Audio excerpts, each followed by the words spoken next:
and on the whole greater pedigree, are moving away now, and it does look bleak for Cambridge, who stayed in the race, in fairness to them, longer, I think, chaps, than many anticipated they might. I think actually full credit to Cambridge in the early stages. I must admit I always had Oxford down as favourites, but Cambridge put in a fantastic effort to stay with there and put Oxford under real pressure. Oxford were the ones looking ragged around Hammersmith Bridge. It was Oxford that were catching the water.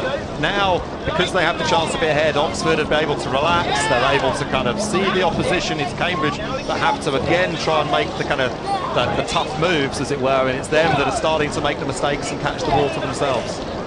Okay, let's get back down to the river and hear from James Cracknell. James, increasingly difficult now to make a case for Cambridge. Yeah, no, they hang on incredibly well. They toughed it out after 3 or 4 minutes when Oxford could have broken clear.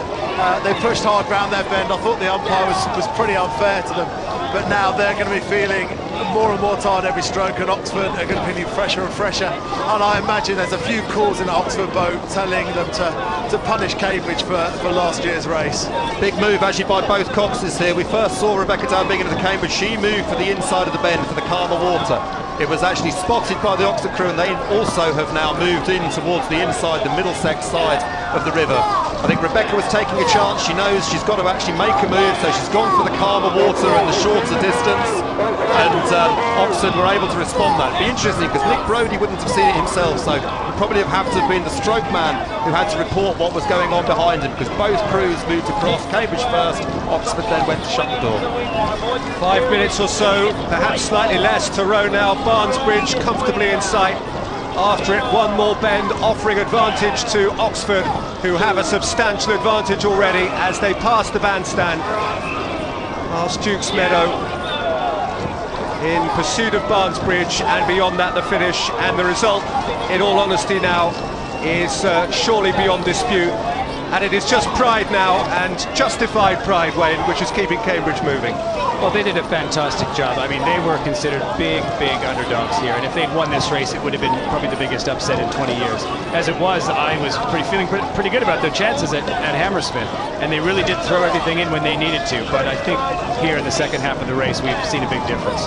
Past the beautiful weeping willow trees, but they're not enjoying the scenery, those guys. It's a happier view for the Oxford oarsmen, who can see Cambridge trailing in their wake.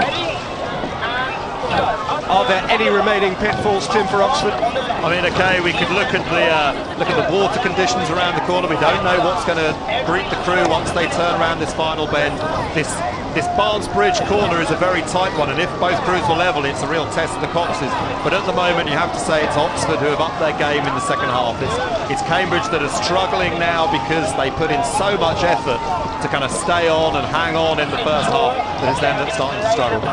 It's interesting here, both coxes have really hugged the shore to get the good water, but according to boat race rules, they need to go through the centre arch of Barnesbridge, so they've had to pull back out into middle of the river. Well, to shoot Barnesbridge on boat race day is to clear the last at the National. It is the final hurdle. It's not quite the end of the challenge. There's still quite a run in. The final Middlesex bend is akin to the Aintree elbow. And in boat race history, there aren't too many Devon locks. Only 6 times in history, only once since the war has the Barnesbridge leader failed to win. Oxford came from behind this late in 2002. Cambridge haven't done it since 1921. And they're not about to do it now. The 4-mile mark is roughly in line with the Mortlake Brewery, which you can see there dominating the skyline on the Surrey side. And besides which, the ship pub offers a terrace from which to holler at the closing stages. We are heading now towards the last minute of the race. And Cambridge's bolt is shot. And it is going to be an Oxford year. I spoke to Wayne yesterday about the feelings you get coming around this last bend. Unfortunately, the only feeling I have from the boat race is being in second position. And this is a horrible time. You're digging deep, you're really trying, you haven't given up hope. But yeah, really, you know the race is lost. It's a horrible, long way from Barnesbridge to the finish when you're not in front.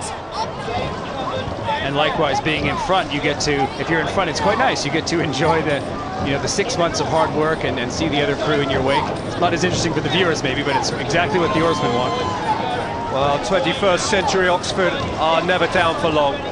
beaten last year but not bowed, reformed, re-energised, re-stoked with the near-tangible self-belief which is the hallmark of the modern dark blue crew. They are, in their own minds, rendering that one defeat no more than an historical blip. This will be 3 wins out of 4, 5 wins in 7. The first decade of the new millennium is demonstrably theirs. Cambridge had hoped that 2007 would be a turning point, but once more, unresting though their preparation was, back-to-back victories have eluded them. Predominantly English and rightly proud of their approach, but disrupted in the days leading up to it. There has been a steeliness, though, about Oxford this year, a togetherness and all for one for all desire, as they see it, to right some wrongs in a political, sometimes rather fractious season for the event.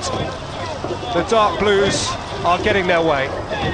Yeah, you can see there why they were favourites. There's a lot of power coming down, good coordination, very smooth running of the boat. They're putting on a good display now.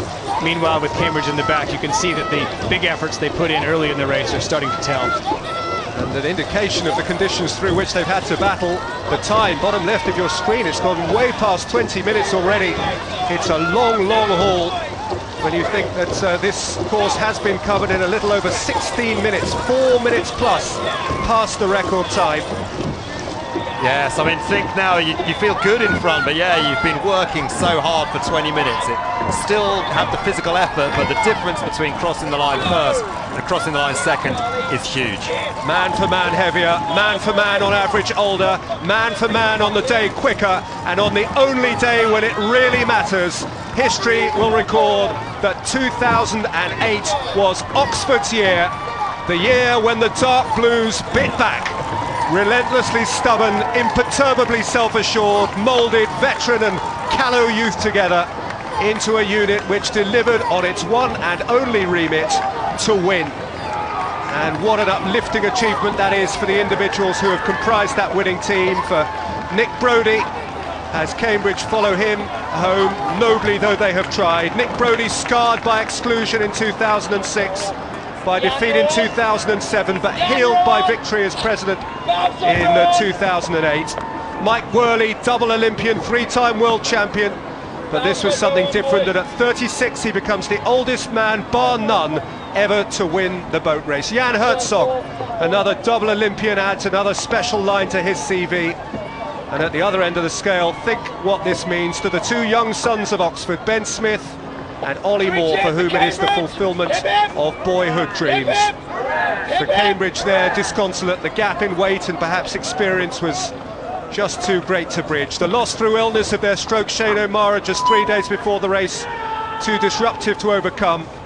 But rational explanation does not equate to consolation. Poor Tom Edwards, 3 boat races, 3 defeats.